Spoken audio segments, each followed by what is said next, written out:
Natan Sharansky, thank you for joining us. Welcome to Jerusalem Dateline. Thank you. Shalom. Shalom. You are from the Ukraine. Tell us, what is this war all about? What does Russian President Vladimir Putin hope to achieve? Look, I was born in Ukraine, in Donetsk, then it was called Stalino, and lived there for the first 18 years of my life. That was a place where there was a lot of Russians, a lot of Ukrainians, and a lot of Jews. And we lived in the atmosphere of antisemitism. But if somebody would say whether the next war will be between Ukrainians or Russians or between the inhabitants of Earth and some other planet, I would say with other planet. There was no way to think for a moment that Russia and Ukraine will be in the war. Of course, it was in the times of the Soviet Union. And what we are having today, we have the Russian leader who decided, being for 20 years at power, he really decided that he is the strongest leader in the world. All the other leaders, Bush, Obama, Merkel, are coming and leaving, but he stays forever. And he decided that he has to bring back to Russia the same type of greatness which it had before. And for this, he tries to bring territories from Georgia, from Belarus, from Kazakhstan. But of course, Ukraine is the biggest and the most important part of his new empire. And here he starts the war. And in fact, this war, which he starts, it will not finish with Ukraine.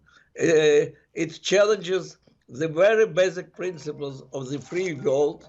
And I think if the free world will not show the same determination and stubbornness as he shows, the free world is in danger. So were you surprised by the timing of this? And why now? Why is he doing this now? His timing always dictated by the weakness of the free world. In 2014, President Obama showed unbelievable weakness when he declared that Syria's use of chemical weapon will be the red line, and then Syria used the chemical weapon and he did nothing. That's the moment when Putin understood that he can have a base in the Middle East. That's how this base in Syria emerged. And then he decided that he can go to Crimea, and it was a natural place to start with Ukraine. And he was checking for 2 weeks whether the world will respond. And when he became sure that the world will not respond, definitely not military, he occupied Crimea and declared that the second next natural part of Russia is Donbass. So for 8 years, it was like a semi-war situation in Donbass. And now that he decided that, again, he faces a weak American president, or at least he believed. And he really believed, and he created this picture in his head that Ukraine is not the real country, it's not the real people, they are part of Russia, they will not resist, and the West definitely will not respond. And on one hand, it was his miscalculation, and that's what made him to go at this time after Ukraine. On the other hand, when he sees that he threatens even with the nuclear weapons, goes to Ukraine, the world is watching. The world is very sympathetic to Ukraine. The world is praying, but the world permits him to conquer Ukraine. I think it's a terrible message to this dictator. Okay, so now there have been some things on social media that are kind of saying the opposite, that Vladimir Putin was righteous in doing this. He had a right to attack the Ukraine for various reasons. What do you think about that? Who is Vladimir Putin? I really very sorry that there are people who continue to think in this way. I'm against any comparisons with the Hitler Germany, with the policy and situation which was then in the 30s in Europe. But when I hear this thing that Putin had reasons to be concerned. So let's see, maybe we can meet his concerns halfway. That really reminds me how the Western leaders were trying to convince themselves that Hitler is concerned, that he is worried about Czechoslovakia, that he is worried that it can be a danger to Germany, and that's why let's meet him halfway. Putin, I met Putin a number of times in the beginning of his leadership. Then he really wanted to get recognition from the Western leaders like Bush and Merkel and others. For the last 20 years, 15 years, he really changed because he became self-confident. He sees that while the other leaders are disappearing, he is here forever. And he guaranteed that he can be Russian leader forever. And he's the one who believes that that is his place in history, to bring back to Russian people their Russian empire.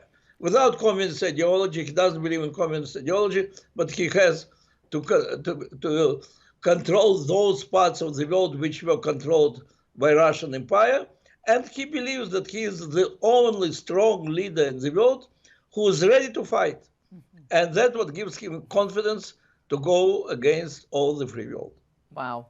So what do you think the West should be doing right now? What kind of assistance should they be offering to the Ukraine?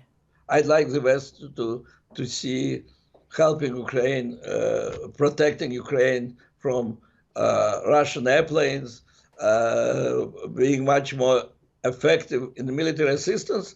But I understand the difficulty of this. So as a minimum, the free world has to demonstrate one united front to make sure that, to demonstrate to Putin that really every inch of NATO territory will be protected. In fact, that on the borders of Ukraine, there must be already NATO demonstrating its strength, and at the same time, sanctions have to be as effective that Russia will feel with every week how it's becoming weaker and weaker, and that going together with the inner position in Russia, when in fact nobody is enthusiastic about this war, and more and more people don't understand why they are involved in this war, and more people are angry that Russia becomes isolated economically, culturally, in every aspect.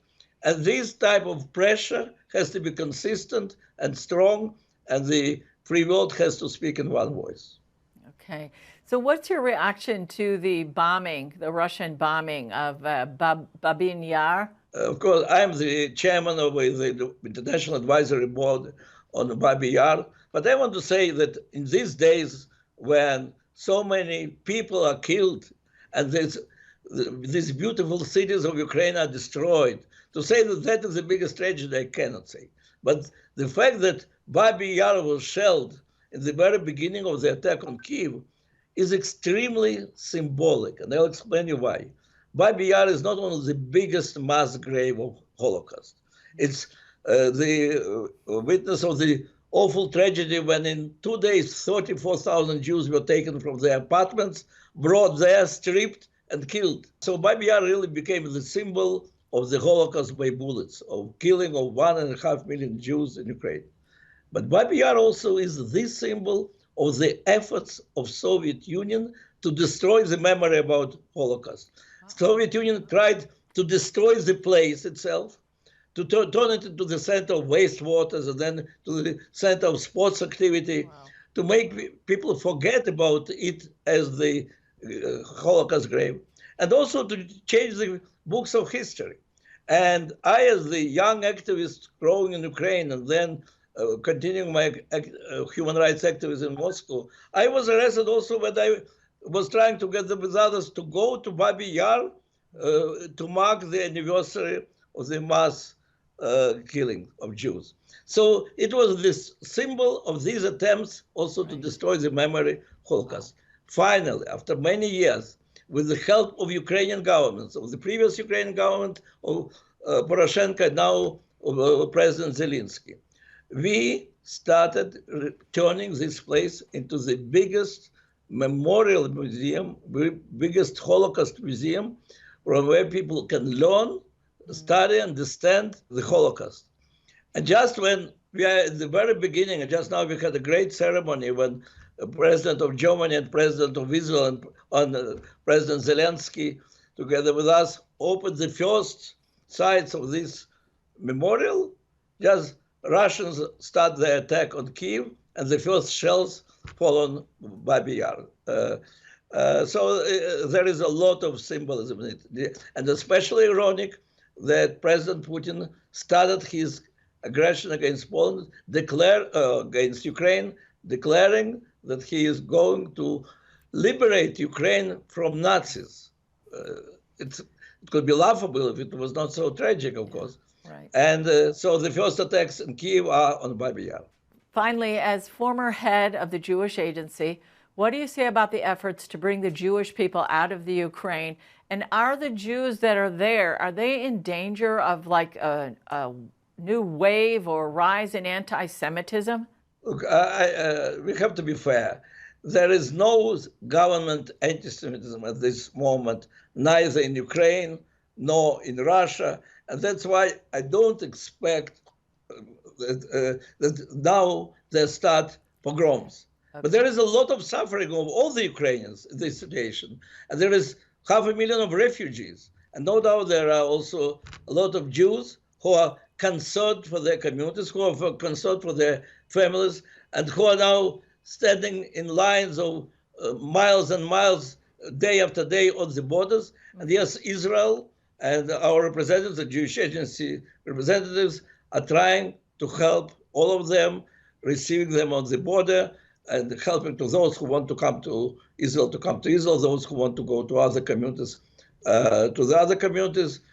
And at the same time, I think we all have to share special pride with the fact that the real hero of Ukrainian people and Ukraine at this moment is President Zelensky, who, by the way, is Jew, who is a very devoted Jew, who feels himself also very strongly connected to his Jewish heritage and has a lot of sympathy to the state of Israel. But at this moment, he emerges as the real leader, an example not only for Ukraine, but for all the free world. So how should people pray for this situation, do you think? Well, everybody should pray in their voice to their God. But, you know, as I felt very strongly in prison, sharing my cell with my close friend, Christian activist, Volodya Porush, that we all are praying to the same God. And we are fighting for the values which share all of us. The people are born to be free. The people are born to live in accordance with their identities. And the Ukrainian people deserve to live in freedom as proud Ukrainians, no less than Russians, Americans, or we Jews in Israel. And let's pray for them, but also let's help them. Well, thank you for joining us on Jerusalem Dateline. Thank you. Thank you.